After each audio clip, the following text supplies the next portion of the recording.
I was supposed to be at a safety inspection across town. My wife thought I'd be gone all day, but we finished 2 hours early, and I decided to surprise her, maybe bring her lunch. When I got home, her car wasn't in the driveway, but the front door was unlocked. I stepped inside and heard the floor creaking upstairs. I thought it was her walking around until I heard someone whistling. I went up, and that's when I saw it. She was in our bedroom, half-dressed, sitting on top of a man in a pest control uniform. His belt still had roach spray hanging from it, and when she saw me, she didn't stop. The silence in the house should have calmed me. Instead, it made everything worse. I stepped inside and immediately felt it. Something wasn't right. Her purse was on the table, shoes by the door, but her car was gone. "Claire," I called out. No answer. I moved quietly, as if I didn't belong in my own home.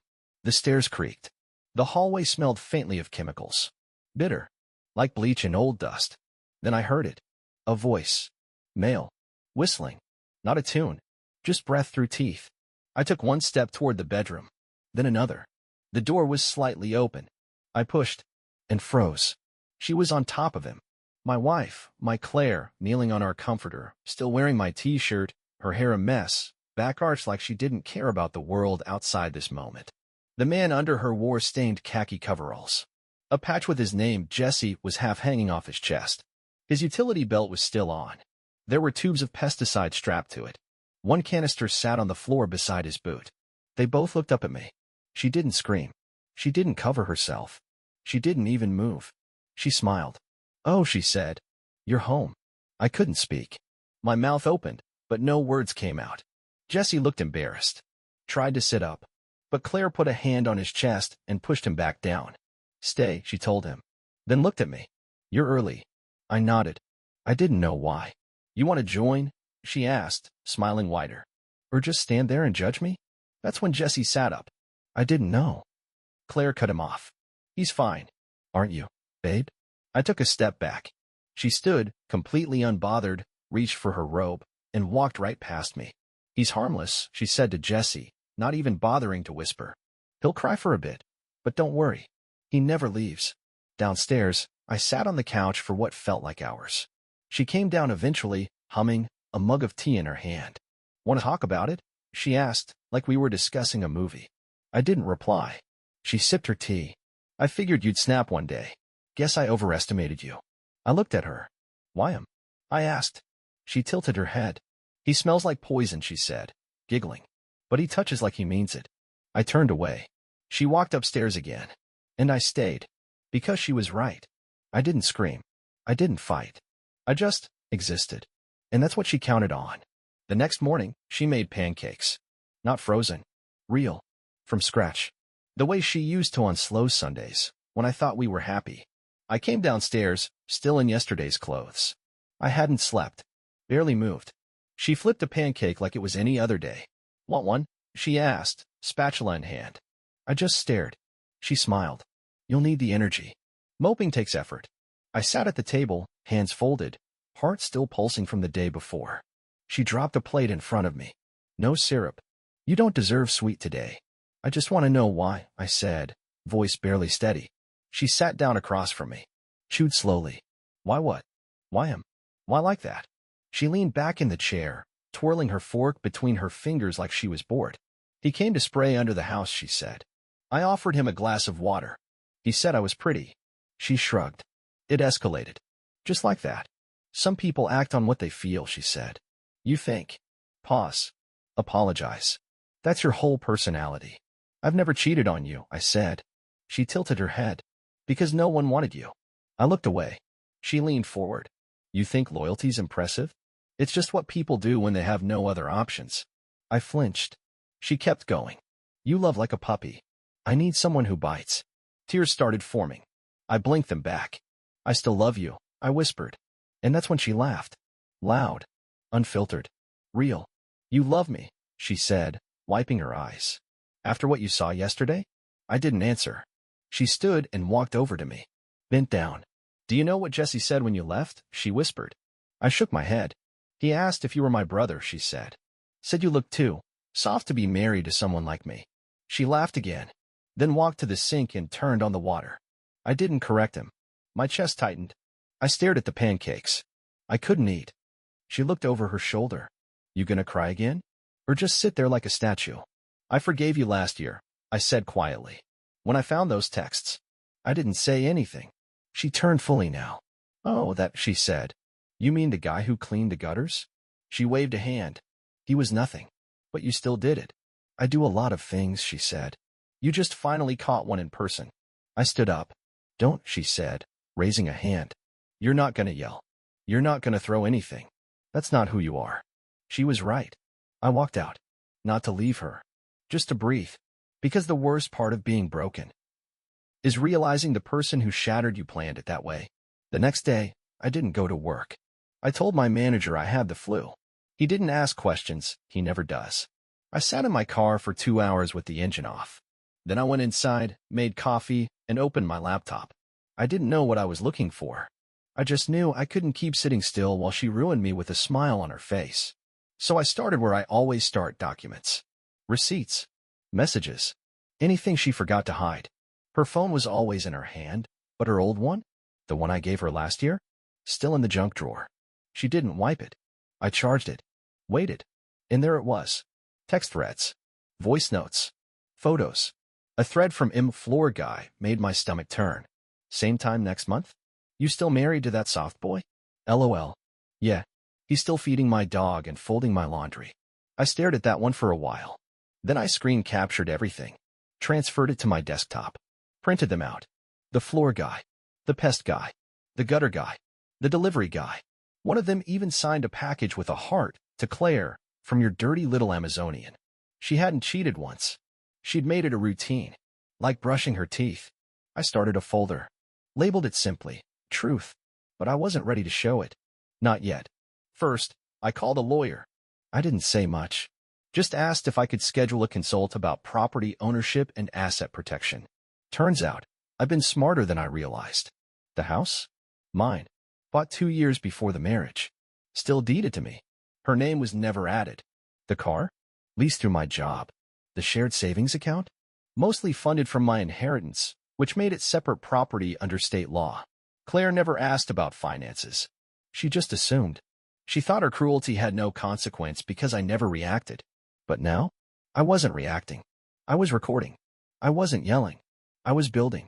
Every conversation she had with me now, I logged. She joked one night at dinner, "You still here? You must love punishment." I wrote it down. She laughed watching a video on her phone and said, "That's the guy who fixed the boiler. He left bruises." I kinda liked it. I wrote it down. Every name, every date, every mocking word she thought I'd forget.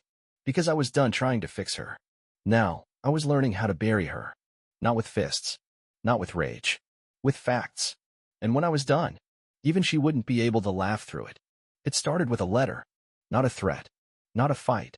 Just a formal notice. Claire got it in the mail on a Tuesday afternoon. I watched from the kitchen window as she pulled it from the box and read it right there on the porch. One page. Simple language. Notification of property separation review. Filed by me, with legal counsel attached. Her hand tightened around the envelope. She didn't come inside for 10 minutes. When she did, she didn't slam the door like she usually did when annoyed. She eased it shut.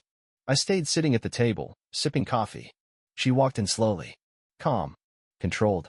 But I saw it in her eyes. Uncertainty. "You're trying to scare me?" she asked. "No," I said. "Just clarifying what's mine." She stood across from me, arms crossed. "I see what this is. You want to be the quiet punisher. The nice guy with a knife behind his back." I didn't answer. She stepped closer. "You think your little documents and folders are gonna fix what you are? You're a placeholder, Ryan. A gap filler. The kind of man people forget once they meet someone interesting." I placed a second envelope on the table. She looked down. Didn't touch it. "What's that?" "Receipts," I said. "Bank statements. Card activity. Photos. Messages." "From what?" "From the life you lived while I folded your laundry." She stared at it like it might bite. "You really think people care?" she said finally. "You think you'll walk into court with a stack of screenshots and get a medal?" "No," I said, standing. "I think I'll walk out with everything you thought was yours." She laughed once, short and sharp. "You don't have the spine for this." I met her eyes. "I didn't," I said. "But you built one for me." That night, she tried using the shared card. Declined. She texted me from the bedroom. Frozen accounts? Really? That's your power move. I didn't respond. The next morning, she woke up early, earlier than me, which never happened. She made coffee, poured it for herself. None for me. I didn't mind. She stared at me over the rim of her mug. I should have left years ago, she said. You had plenty of chances. You're not going to win this. I already did. She went silent, because even she could feel it. The momentum had shifted. I was still quiet, still calm, but now I had something she didn't. Direction. And direction is more dangerous than rage. That night, I sat in the guest room, reading through her old text again, highlighting names, dates, double-checking every detail, because the next move would come from her. She wouldn't stay cornered for long. She never did. But this time, I wasn't just ready. I was waiting. It came fast. 3 days after I served her with the separation notice, I got a call from HR.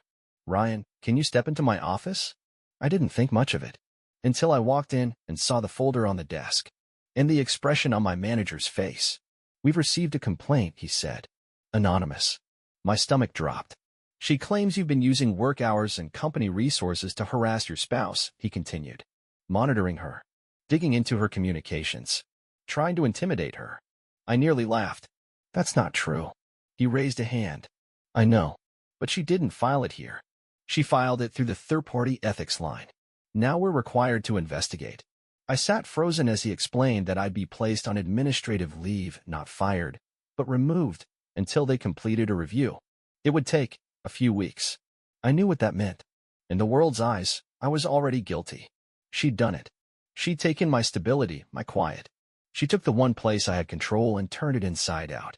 That night, I walked into the house and found her on the couch, scrolling through her phone, legs crossed like a queen waiting for the final move. How was work? She asked, barely hiding her grin. You know what you did? She looked up slowly. I filed a concern, she said. Perfectly legal. Perfectly valid. It's a lie. She shrugged. You think people care? All they see is a man digging into his wife's private life. That's all they need. I stepped closer. You want me to lose everything? I want you to feel it, she hissed. Like I felt it when you locked me out of the accounts. Like I felt it when you served me that smug little envelope like you'd finally grown a spine. I stood there, jaw clenched, trying not to yell. And she smiled wider. There it is, she whispered. The anger. The one thing you never used. You finally understand me. She stood and walked toward the hallway, dragging her fingers along the wall as she went. I used to hate how easy you were to break, she said over her shoulder. Now I enjoy watching it. The door slammed behind her. And for the first time since I started planning, I doubted myself. She wasn't just mean. She was skilled. She didn't fight like a person who wanted to win. She fought like someone who couldn't handle anyone else walking away first. I sat on the couch, hand shaking, job on the line, reputation under fire, and all I could hear was her voice. You finally understand me. But she didn't understand me. Not yet. Because she thought she'd ended the game. But what she'd actually done was leave a trail. And someone else had started following it. I didn't respond. To HR. To her. To anyone. I let the accusation breathe, let it hang in the air like she wanted. Because people like her need reaction. They need resistance to feel alive. So I gave her silence. But I was still working. Just not the job she thought I lost.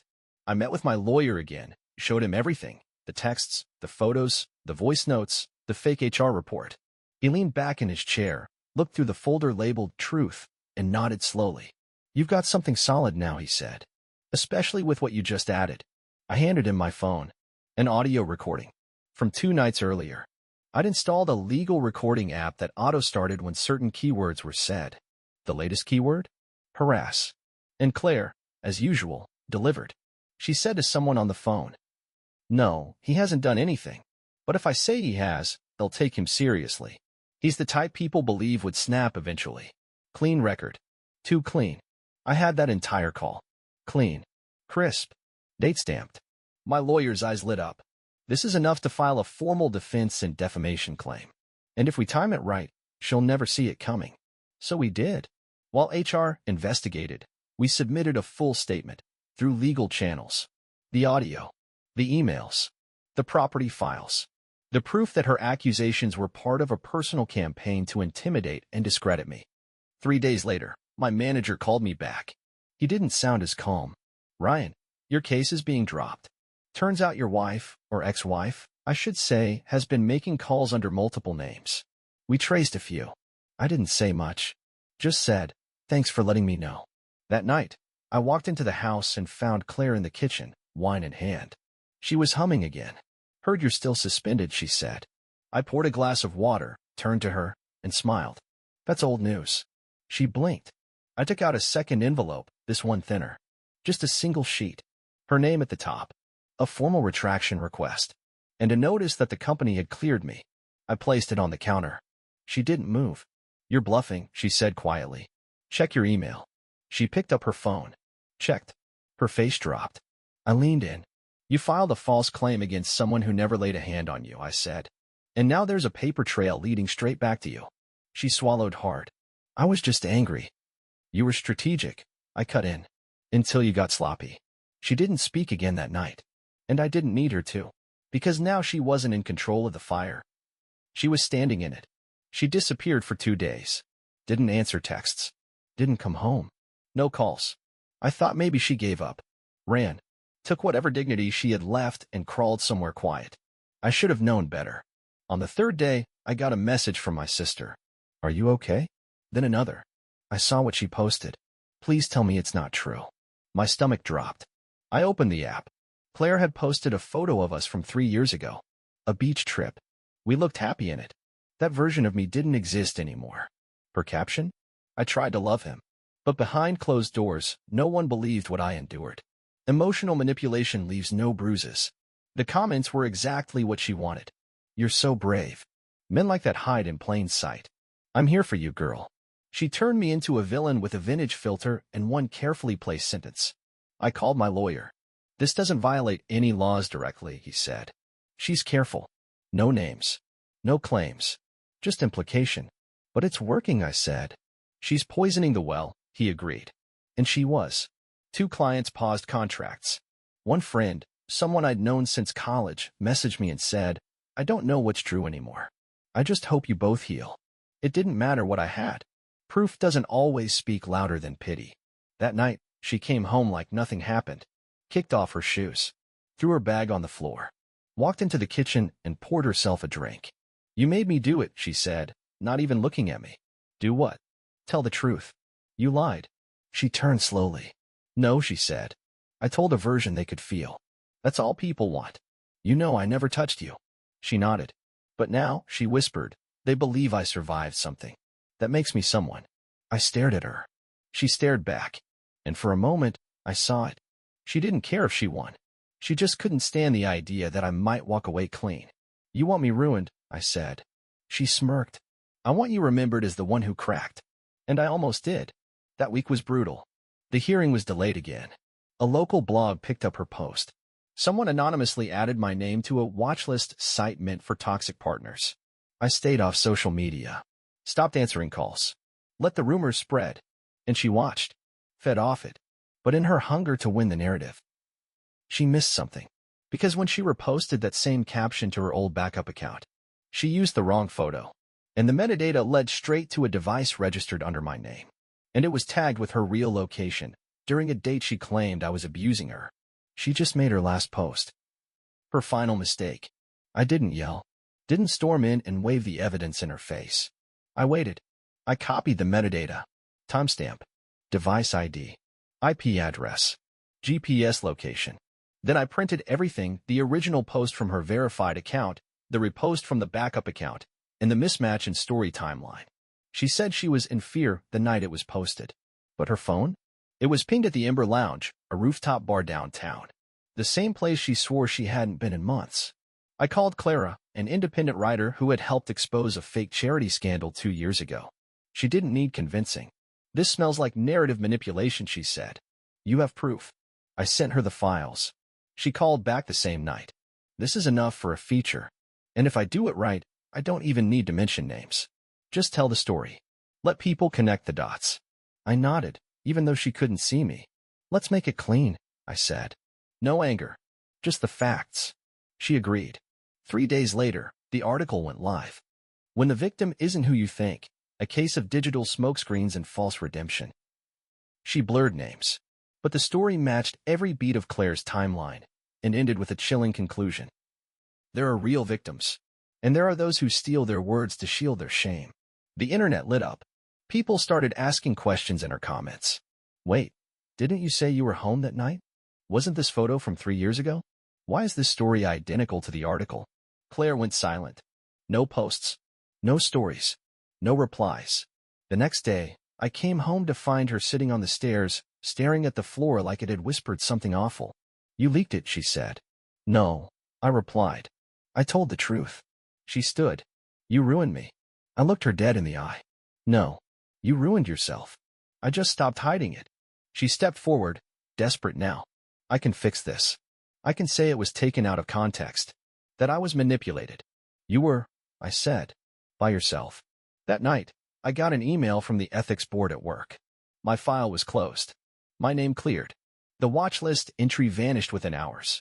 And Claire? She deleted every account, blocked mutual friends, went quiet. But she wasn't done. Not yet. Because in her last desperate move, she filed one more claim. A civil suit. Emotional harassment. And she filed it publicly. Because if she couldn't win quietly, she'd try to drag me down loudly. And the court date was set. But what she didn't know is that she signed the claim with the same name she used to lease a private storage unit. And inside that unit was everything I needed to end her. The hearing was scheduled for 9:30 a.m. She arrived early, dressed in gray again. Neutral, clean, hairpin back. I was just red enough to look vulnerable. She sat across from me at the courtroom table and didn't even glance in my direction. Her lawyer opened with theatrics. Miss Clark has suffered psychological distress for months. She's been manipulated, surveilled, and publicly humiliated. What began as a private breakdown between two spouses has turned into a public attack. I expected the judge to push back. He didn't. He nodded, took notes, listened. When Claire spoke, her voice cracked at all the right moments. I tried to protect him, she said. I tried to keep things between us. But when he started leaking pieces of my life to strangers, I didn't feel safe anymore. She didn't cry, but she didn't need to. She told a story, and the courtroom leaned into it. My lawyer made our case, outlined the lies, the metadata, the contradictions, but the room felt colder. The judge looked tired, worn down by noise. It was close, too close, and I knew it. Claire left the courtroom with a faint smile. Her lawyer clapped her on the shoulder like they'd just buried me. She won. In that moment, she won. Public perception shifted. People who once questioned her began to defend her again. Friends who had stayed quiet started reposting her quotes. The article Clara wrote drowned under newer headlines. Claire went back online, just for a day. Posted a photo of a cracked mirror. Caption: healing takes time, especially when they want you shattered. Hundreds of likes. Support flooding in. It was over. But then came the storage unit. I had filed a quiet subpoena for the leasing information, based on the alias Claire used when she filed the suit. Same name, same ID, same signature. My lawyer pulled the records. Inside, boxes of documents. All hers. Old phones. Hard drives. One of them still logged into her backup email. And on that email, a folder named Saves, just in case. Inside, drafts of fake testimonials. A full plan for a GoFundMe labeled after the abuse with a pre-written backstory. A staged photo of her arm and makeup bruises with the caption, "He pushed me, and I still stayed." She never posted it, but it was all there. Date stamped, GPS tagged, metadata intact. And she forgot to lock the account, forgot to delete the folder, forgot that the real danger in faking a story is accidentally documenting it too well. We had everything. And now, it was admissible, because she made it public the moment she filed that suit. We had the folder. 73 files. Drafts, photos, faked captions, outlines for interviews she never gave. We didn't need to embellish. Just show. My lawyer called it textbook calculated defamation. I called it closure. The morning we were supposed to submit it to the court, I printed everything. Not to wave it in her face. Not to hurt her. But to look her in the eye one last time. She was in the kitchen, scrolling through her phone with a half-eaten banana on the counter. Still wearing the gray sweater she'd worn to court. Still pretending the dust had settled in her favor. I placed the envelope on the table beside her. She looked up, raised an eyebrow. "What's this?" "Your other truth." She hesitated, then opened it. I didn't speak. She read, and read. Her face drained. She flipped pages faster, skipped ahead, stared at the photo of her fake bruises, the draft of her donation pitch, the note she wrote to herself that said, "Let them believe it. That's the power." Then she looked up at me, eyes wide. "Where did you get this?" "You stored it under your alias," I said. "Same one you used in the court filing." She stood, panicked now. "You can't use this." "We can." She swallowed hard. I was angry. "You were deliberate." She opened her mouth, closed it. Then she dropped. Right there, on the kitchen floor. Knees to the tile, shoulders shaking. "I didn't want it to go this far," she whispered. "I just wanted to win once. I just wanted to be the one people believed." She looked up at me, tears running freely now. "Please, Ryan, don't submit it. I'll drop the case. I'll sign anything. I'll leave. I swear. Just don't let them see this. Don't let them think I'm that person." Her voice cracked. "I don't want to be remembered like that." I looked down at her. This wasn't the woman who smirked while sleeping with an exterminator in our bed. This wasn't the woman who mocked my silence, poisoned my job, smeared me in public. This was what was left of her. No performance. No script. Just fear. I sat down at the table, took the envelope back. She gasped softly. Hope flickered in her eyes. "You're not submitting it?" she asked. "I didn't say that." "Then why, who?" "I'm choosing not to destroy you," I said. "Not because you deserve mercy, but because I deserve peace." She cried harder. "I'll go," she whispered. "I'll be gone by tonight." I nodded once, and she kept her word. By sunset, the house was quiet again. No perfume in the air. No shoes by the door. No voice humming lies in the hallway. I burned the envelope in the fireplace that night, watched her story dissolve to ash. She left with her secrets, and I stayed with mine. But before you judge me, what would you do in my place?